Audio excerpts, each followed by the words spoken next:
Hi, Matt. Hi, Larry.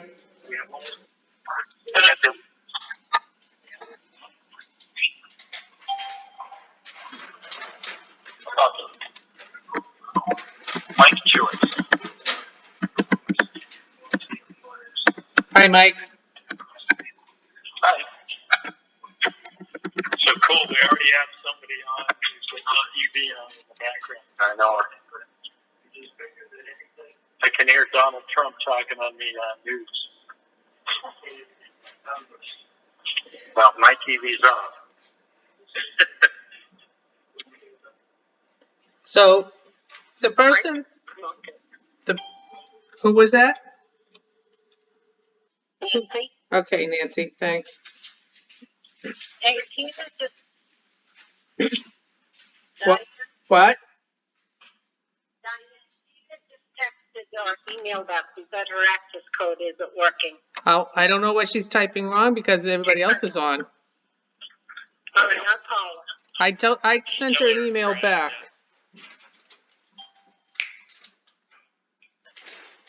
Sometimes you gotta hang up and try again. Teresa Caswell? Hi, Terry. Hi, Diane. I'm going to go on mute. Okay. Thanks, Ron Scovert. Ron, thank you for joining. Thank you. Diane, I don't know if you caught me, Tricia. Nope, I did not. Okay, I'll mute now till you need me.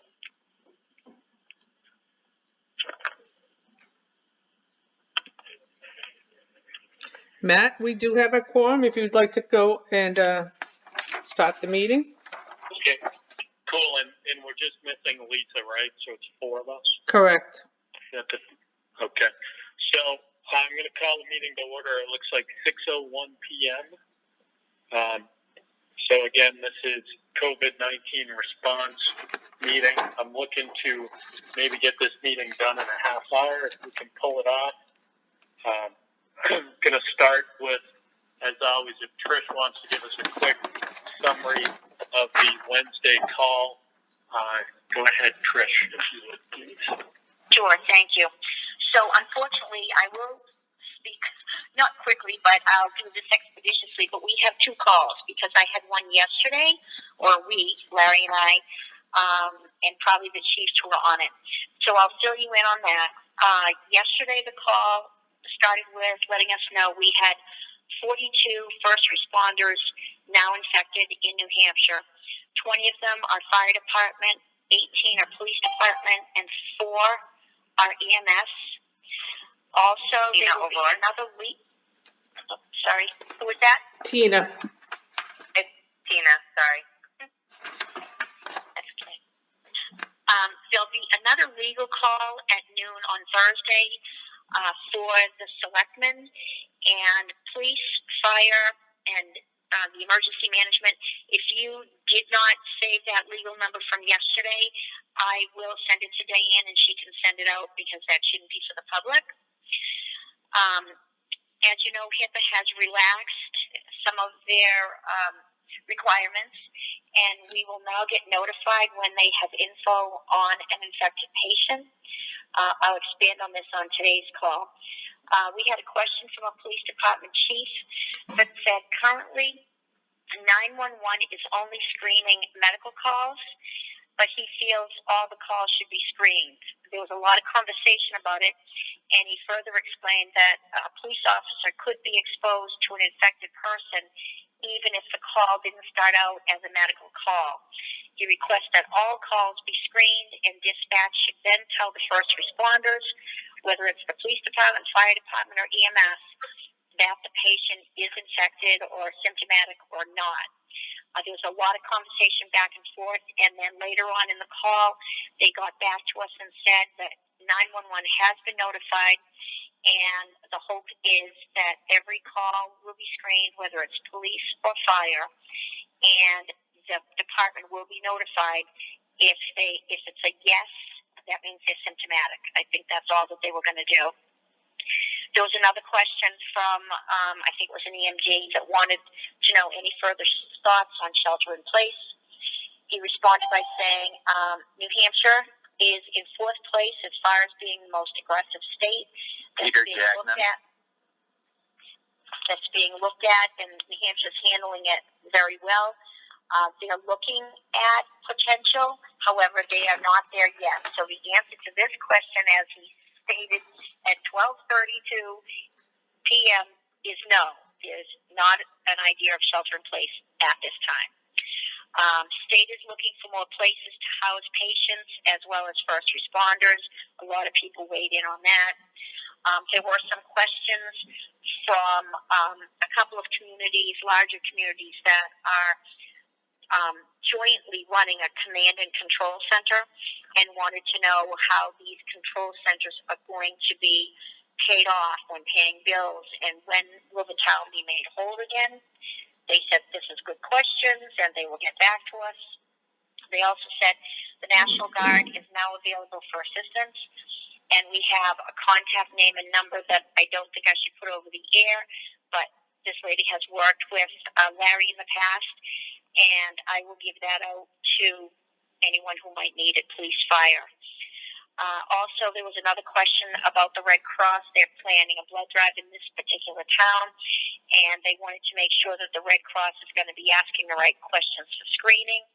They said they will get back to the Red Cross and then get back to us, and ended the call with extreme critical levels lacking PPEs, and they're filling these requests as they can.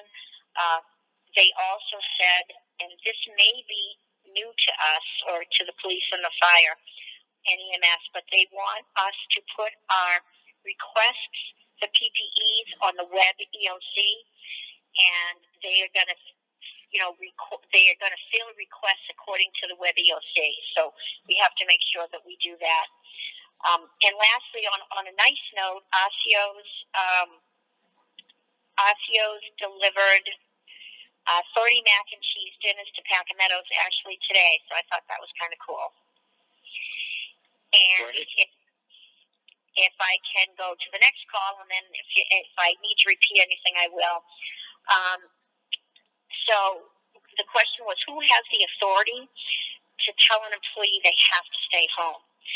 The vast majority of people have been asked to quarantine, not told. They reminded us it's up to the employer as to how they want to handle this. Business owners or employers have the right to ask them to self-quarantine. They also said that when something happens, when an employee self-quarantines, the employer needs to make sure they don't tell the other staff the name of the infected person, because that would violate HIPAA.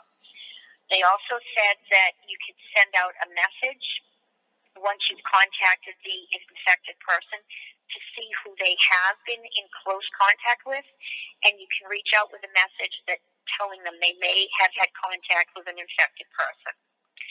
There was another question on 91A, and they said if we are holding virtual meetings and everyone is participating from home, and you have provided a call-in number to the public that your meeting meets the new requirements, order number 12 from Governor Sununu, that a physical location is now not required. The meeting may be completed completely remotely. New Hampshire Municipal Association weighed in and said that if your offices are closed, so your meetings are held virtually, you need to know that payroll and manifests can be signed outside of a meeting under RSA 41:29, Roman numeral 1A, which states that the selectmen can sign outside of a meeting. They recommend you come in separately to sign because of the social distancing. There was another question on electronically signing the payroll in the manifest, and it's not really clear if selectmen can do this. So they're reaching out to the Secretary of State under RSA 294E to get more answers on this, and they will get back to us.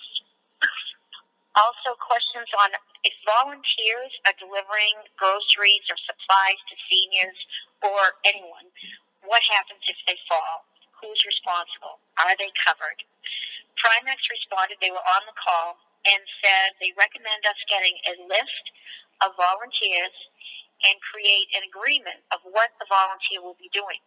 Primex has a form for this. If you want it, they said call Dave Witham and he will send it to you. There was also questions on land use boards, and they said boards can make decisions to extend the meeting or hearing.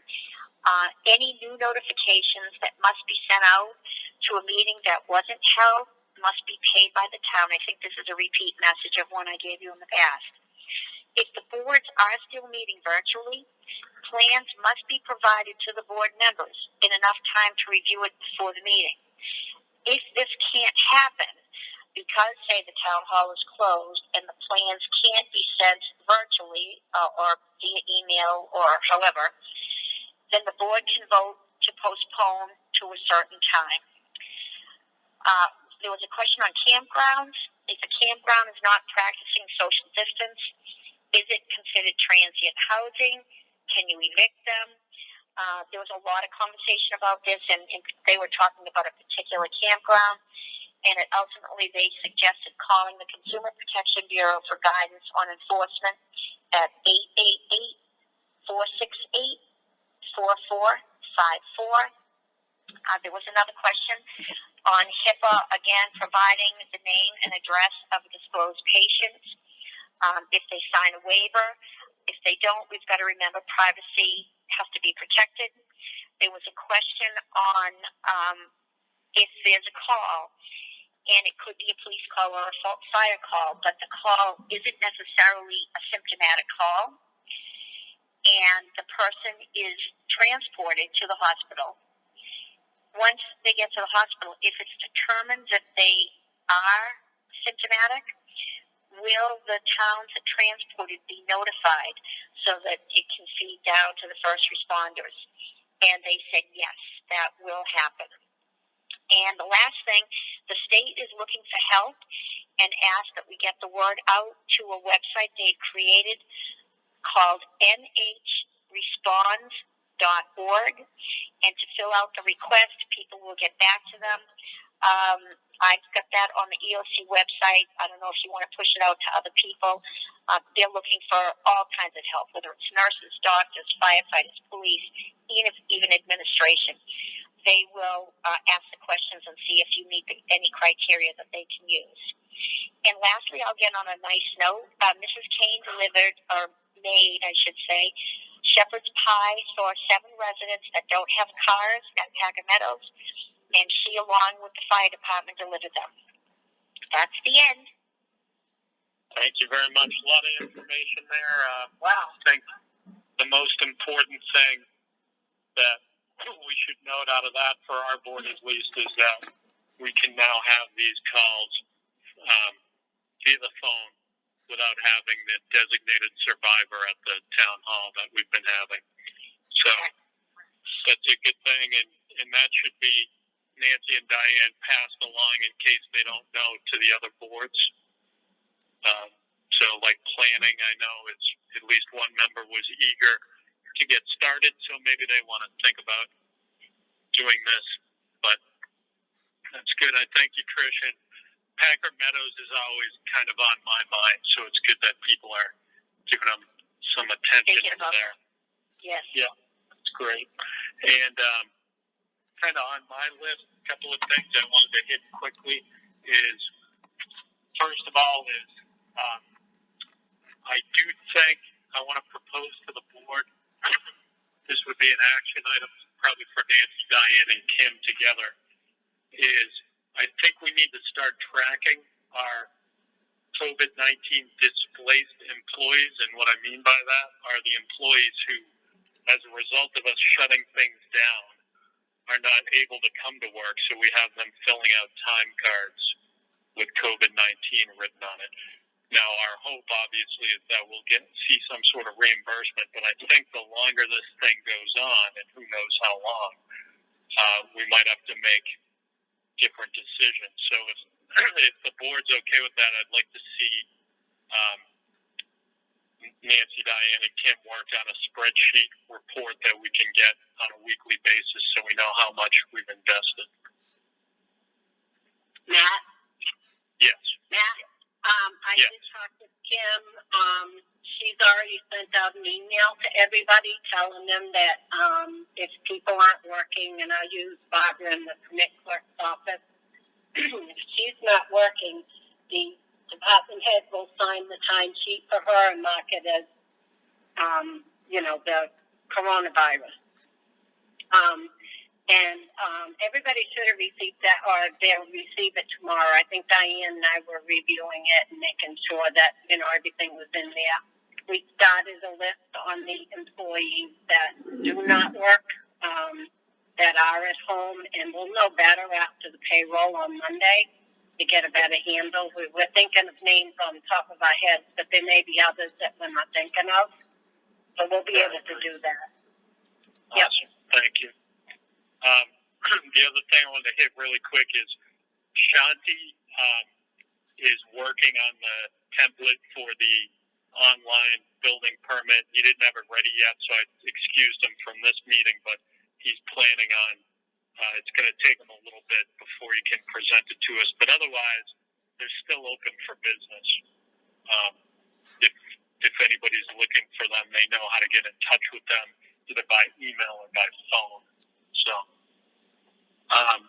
Diane, on your list, what did we have hanging out there? Okay, can we do the minutes? Or do you want to, you're talking about the action items? The action items, I'm sorry. Yeah, let's do the action items first. We'll close with the other stuff. Okay, so the action item we had was that from Monday was the employees or board members that attend a conference call to send me a list of those numbers. That has been completed, and the board now has all those numbers that I received. The next thing I saw that. Thank you. Okay, the next For that, can I just jump in here? So my only comment with that list of conference calls is the list I saw today updated. I think we have the appropriate level of participation for each call, and what I'd like to do is, if somebody needs to be added to any one of those calls, that they bring it to this one of these meetings, so that we know sort of why. Like maybe a chief can't make it, so he wants to send the deputy chief. That's fine. We just need to control our participation. So, but other than that, I think we're good to call that one complete. Okay. The other one was just to send an email and with the new conference call number, which has been done, obvious. Yep, thank you. Those were the two only. For the people who are sitting on the old one right now. Well, yeah, exactly. But those were the only two action items from Monday. All right, great. So, anybody on the call have any concerns that we need to talk about right now or capture on the list, COVID-19 related or other? Mr. Chair? Hello? Mr. Chairman, mostly for Trish and Larry, I know they said they were going to have that little list, and Trish just mentioned about the 911 screening, and I will talk to Chief Jewett off of public. I can tell you that both departments have been to 2 calls recently, and all the information that is supposed to be given to public safety was not given, or the resident wasn't forthcoming, we could say. I've been on 2 calls, one yesterday, and I thought my hair stood up yesterday yesterday after the fact, and I was just on one that was more law enforcement. It was a car accident, and I'll talk off again with Chief Jewett on that one. That had myself, Captain Zelinsky, and EMT Kevin Brown walk away and turn it to Trinity. So, Trish, my recommendation, if possible, with the board's approval, whoever's taking those 911 calls, they have to be more precise. Because like I said, this is 2 calls that we went on, and it turned totally different than what we were dispatched for. And the other thing is, you guys can get surgical masks, or tell me what type, Larry, you received on Monday, so we can do ordering. We might have police and fire, might have to wear surgical masks and glasses for every call. Doesn't make a difference if it's a cat up a tree or difficulty breathing. That's all I have. All right, so that sounds like at least the first part of it's a message for Rockingham County Dispatch. That's correct. I know. I brought it up because I know Trish is the spokesperson on behalf of the EOC. If she can, the next time, I think Rock's doing everything proper. I just think maybe the call is not being forthcoming. All right. So, Trish, you're okay with sending that message along?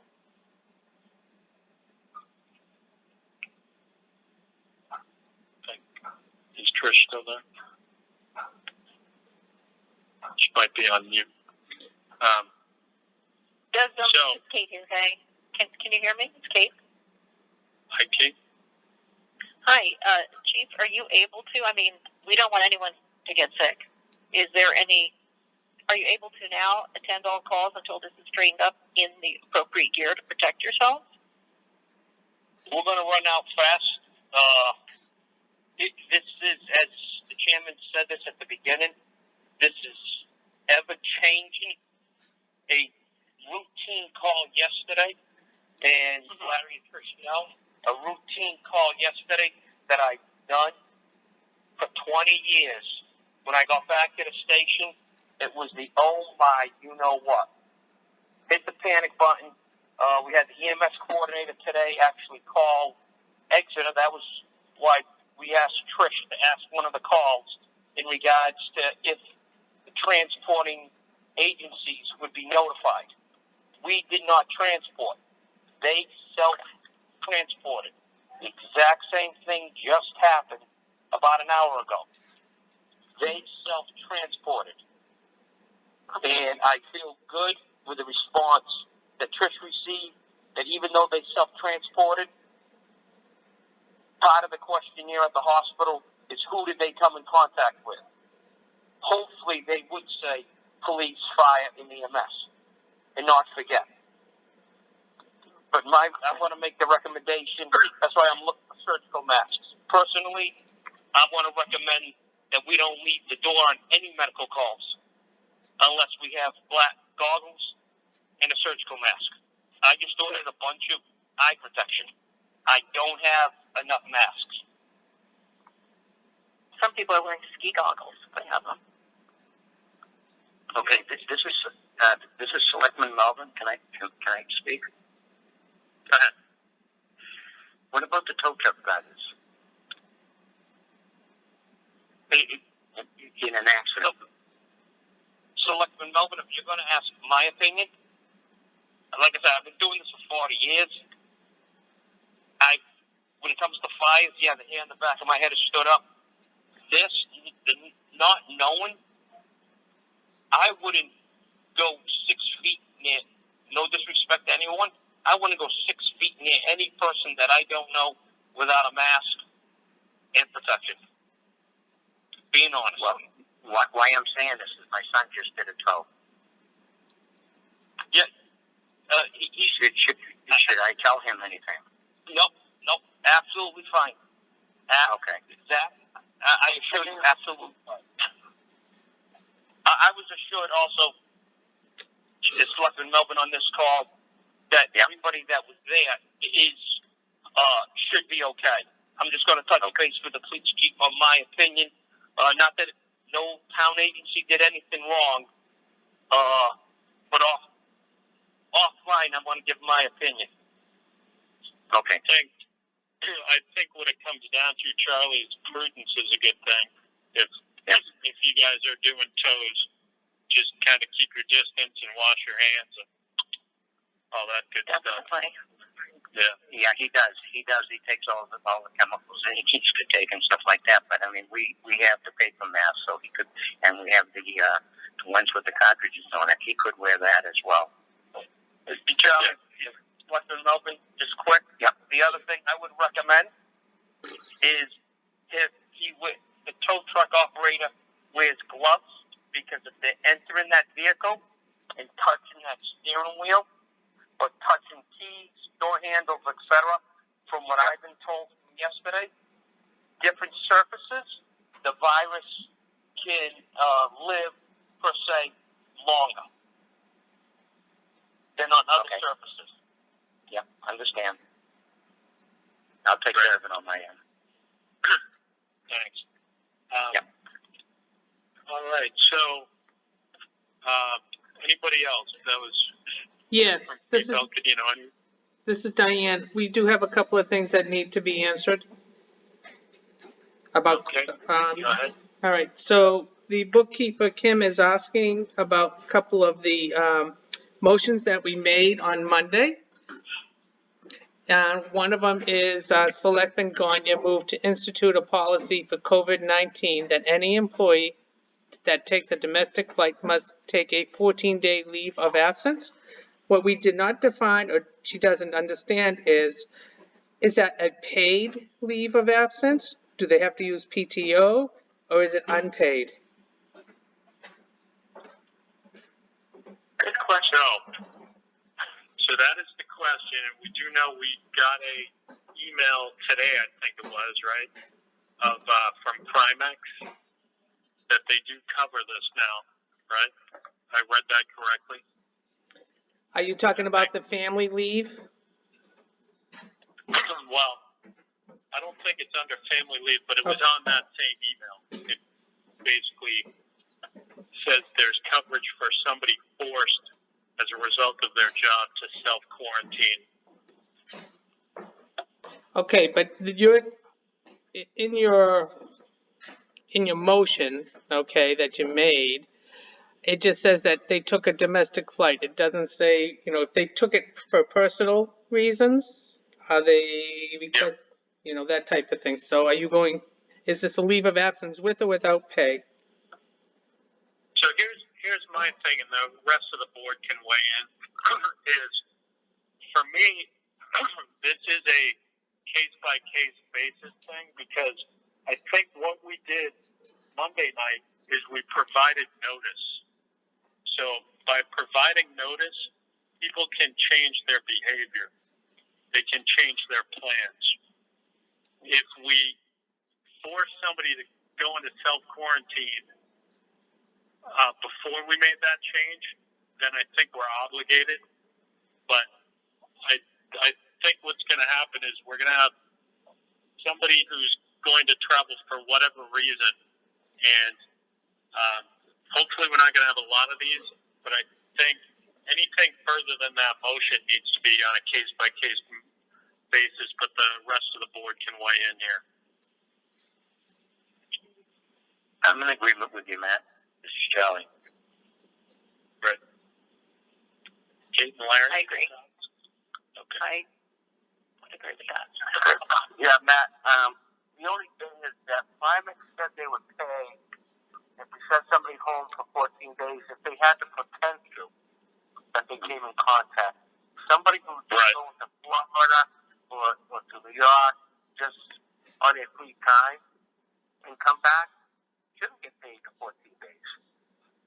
They chose to go there on their free time or personal time we're just going to cover the 14 days stay home for a potential case that wasn't proven to be corona yet.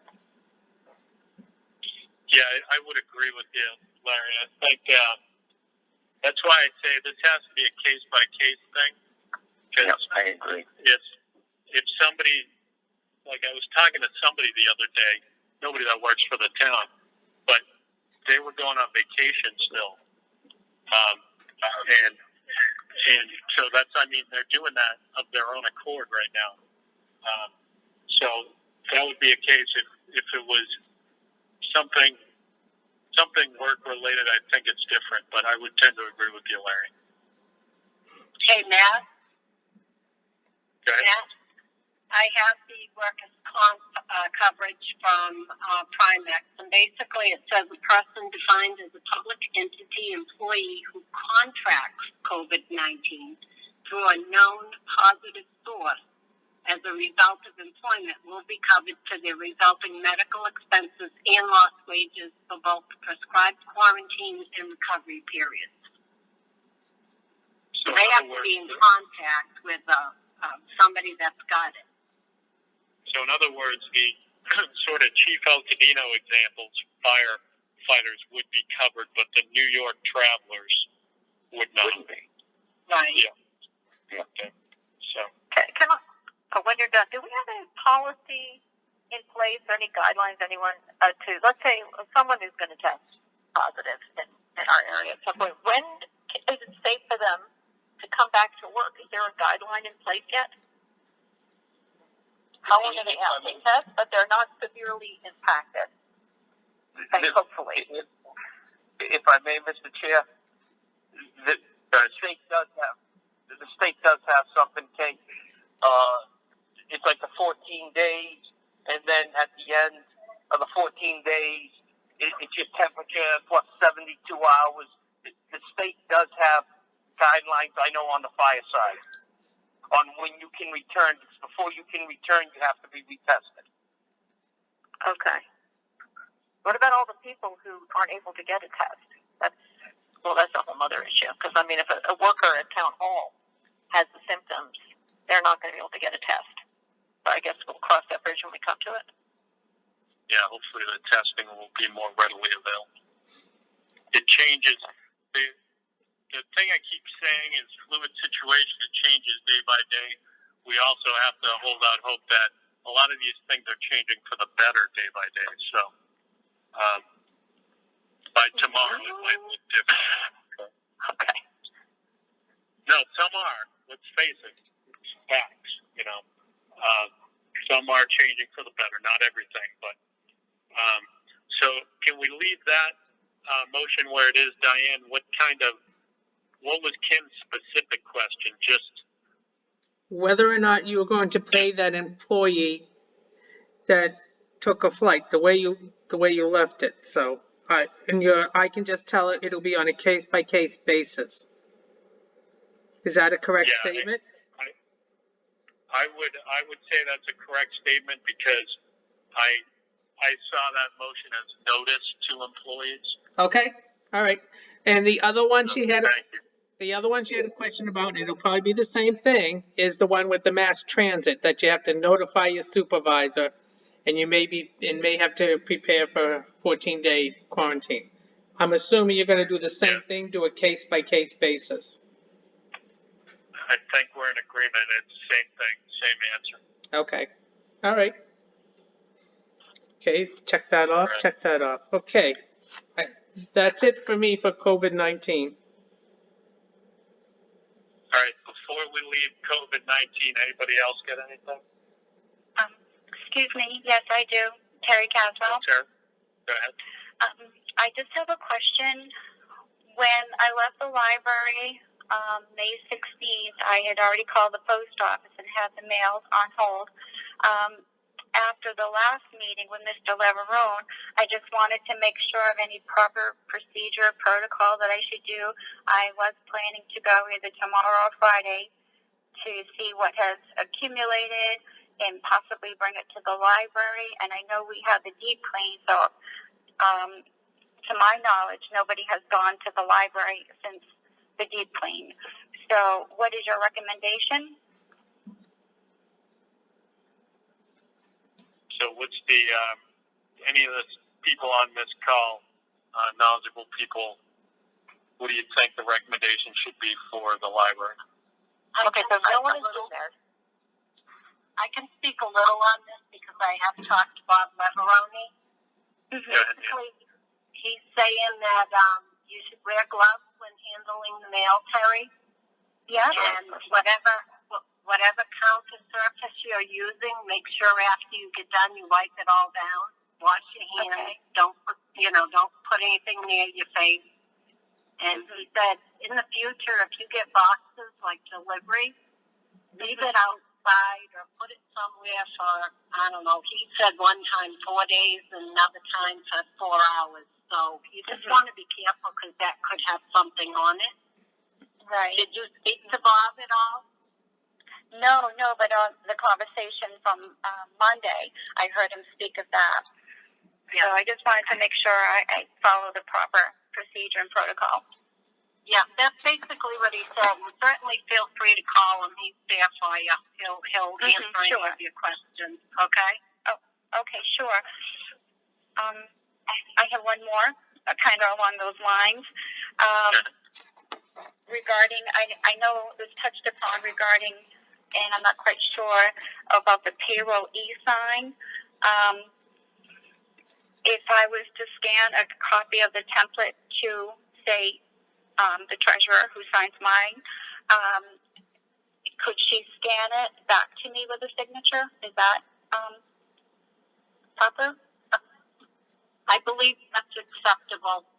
Okay. Okay. Yeah, I think that's acceptable even before the crisis, I think. Okay. Just wanted to, just double Definitely. check on Yeah. some of these things. That's a good question. Thank you. Thank you very much. Welcome. All right. Anybody else? Any So, news Diane, on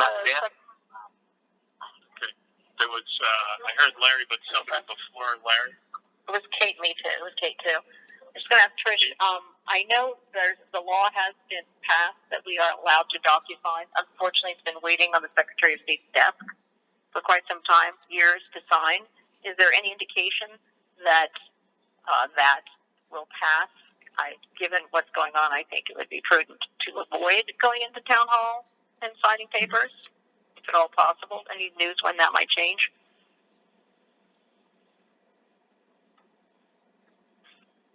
Nope. Okay. I think the answer is wait till tomorrow and ask the question. Okay.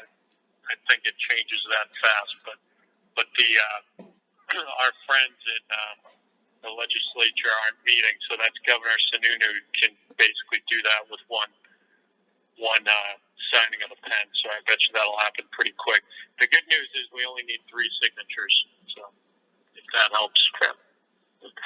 Larry, you had something? Yeah, on Terry, she says her payroll goes to the treasurer. It doesn't go to the bookkeeper. Terry, she's talking her treasurer. What? Library. Treasurer. The library treasurer. Do they still end up going to Kim? Yes. Okay. All right. No, I just wanted to. Her department head is the trustee treasurer, so they have to sign off for them, and then it goes to Kim. Okay, as long as we get a copy. Okay, that's good. Thank you. Yep, you will. Thank you, Nancy. Yes, that was absolutely correct. All right. So I think Diane has a list of a bunch of minutes that need to be approved. Yep. So Diane, you could run down the dates and then see if we can get some of my friends here to make a motion. Okay, for March 16th, public meeting only. We didn't have any non-public. I'll make the motion to accept the minutes of March 16th for public. Second. Okay, so that was Larry with a second by Charlie. Okay, All in favor? Aye. March 17th, That sounded like March 17th and public and non-public. Make a motion to accept the minutes of March 17th, public and non-public as written. Second. And that was Charlie. Yep. All right, all in favor? Aye. Aye. March 18th, public. March 18th, public. 18th? Yeah, March 18th, public. Make the motion to accept the minutes of March 18th. Public second. As written. Second by Larry. I mean by Charlie. All in favor? Aye. Aye. March, Denied for me. okay, March 20th, public. Make a motion to accept the minutes for the March 20th public meeting as written. Second. Second by Charlie. All in favor? Aye. March 23rd, public. We've had a lot of meetings. Tell me about it. Make a motion to accept the minutes for public on March 23rd as written. Second. Second motion. I'm going to give that one to Kate because she's been Sure, trying you can have it. second. I already wrote Charlie. All in favor? Aye. Aye. Okay. Kate, you got one other thing. Kate, if you want to do your thing for me, please. What's my thing? Come on, I sent it to you. Remember the Okay. donation? Up again. I can't. Gee, I got to open a different window now because it's on my phone where I speak. I'm going to make a motion to accept a donation. I got to look it up exactly from Esther House Garage in the amount of, I'm memorizing it, 500. There's a second. Wait a minute. I'll fix it the way it belongs. But that's, is that a, I don't have it in front of me. We all I know- gave it to we all you. know what it's for. So, I know, but I'm talking on the device in which it's written. here's basically what it is for those who are wondering. Esther Brooks gave a $500 check we'd like to give to the Newton Food Pantry. So I think Charlie was a second, so all in favor? Aye. Aye, thank you. And along those notes, if Tina's still on, Tina, how are you guys doing in terms of donations? Are you doing well or not doing well? Do you need our help in any way? No, we're actually doing very well at the moment. Donations are still coming in, getting a lot of people contacting for it. Yeah, I think we're all set for now. Thank you, though. Excellent. Yeah, people are in a very generous mood, which is a good thing about this whole thing. So, Yeah, it's really amazing. surprised. Yeah. All right. Anything else for this meeting? Matt, I have one question. Go ahead. I'm wondering if how the board is going to handle the non-public matters, like hiring a new employee or pay increase or whatever. So, what I would suggest, the board can weigh in, but what I would suggest is we try to table as many of those as we can. But if it looks like we need to deal with them in this method, we need to have a couple of these be, or maybe not a couple, one of these, whatever, be a non-public meeting, and we need to do it with a discrete phone number that, we conference in. We don't use a number that's published to the town. So that's what's the board think. Yeah, I have no problems with that. Cool. So, Nancy, why don't we wait a week and see Okay. what's going on and keep your Okay. list. Yeah. Yep. Okay. Thank you. All right. Great. So, if there's nothing else, I'd like to make a motion at 6:42. Wait a minute. Sorry, got one more thing to Go ahead, tell you. I'm sorry, just came up and reminded me. Sure. Next week, there will be a manifest, a vendor manifest, and a payroll that the board will need to go in and sign. And this is one of your off weeks. So Kim will send out an email when it's ready, and then you can go in and just sign. At least if we can get 3, that would be great. You don't have to have a meeting or anything. Go in and sign what needs to be signed. Yeah, great. Tricia outlined that in her earlier comments, so we should just try to try to do it in such a way that we don't bump into each other. So I don't want to bump into Larry and Charlie. So all right. So at 6:43. And my quarantine's over. I don't have it. By the way. Oh, that's true. You're past, yeah. But it looks like Mike does. Yeah. All right. So how does that work, Kate? Well, he came back a week ago from his final trip and went immediately to his cabin to quarantine, so I never saw him. Oh, so you're not together. No, he's at the cabin, but. Since it's a public meeting, I don't want to go any Oh yeah, that was bad. Move along. Sorry, so leave me. That's good. So, can I close? 6:44. Second motion. No move. All in favor? Aye. Aye. We'll talk to you guys later. Thank you. Good night. Bye. Good night. Bye.